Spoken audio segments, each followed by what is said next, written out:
নমস্কার, আমি পম্পি ভদ্র বলছি।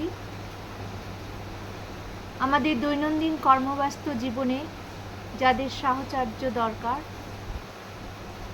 সেই সব পরিচারিকাদের আমার শ্রদ্ধা ও ভালোবাসা জানিয়ে তাদের উদ্দেশ্যে আমার আজকের নিবেদন কবি জয় গোস্বামীর লেখা কবিতা ওলু।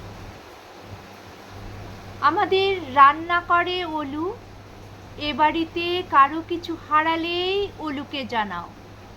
প্রেসার কুকার নামাতে নামাতে বলবে, দাদার পাঞ্জাবি নীলটা বাথরুমের দরজায় ঝুলছে, টাকা দেখো ওটার পকেটে আছে।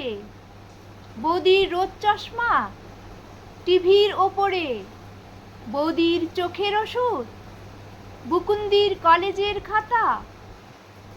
কোন বেড়াল কাদের পাঁচিলে আছে এ মুহূর্তে, এত দূর থেকে ডাক শুনে তাও ওলু বলে দিতে পারে। বৌদি কোন শাড়ি আলমারির কোন দিকে রাখলো আর ভুলে গেল। দাদা কোন বই কোন দিকে তুললো আর ভুলে গেল। বুকুন্দি মোবাইলটা সাইলেন্ট করে ফ্রিজের মাথায় রাখলো আর খুঁজেই পাচ্ছে না। সমস্তই ওলুর স্মরণে আছে। জিজ্ঞেস করলেই একটু ভেবে বলে দেবে, কোথায় কোন কোয়াসারকে হারিয়ে ফেলেছে বিজ্ঞানীরা, কোনখানে কোন ব্ল্যাক হোল মহাজগতের একটু বাইরের দিকটায় পড়ে আছে, কবে থেকে সন্ধান পায়নি কেউ।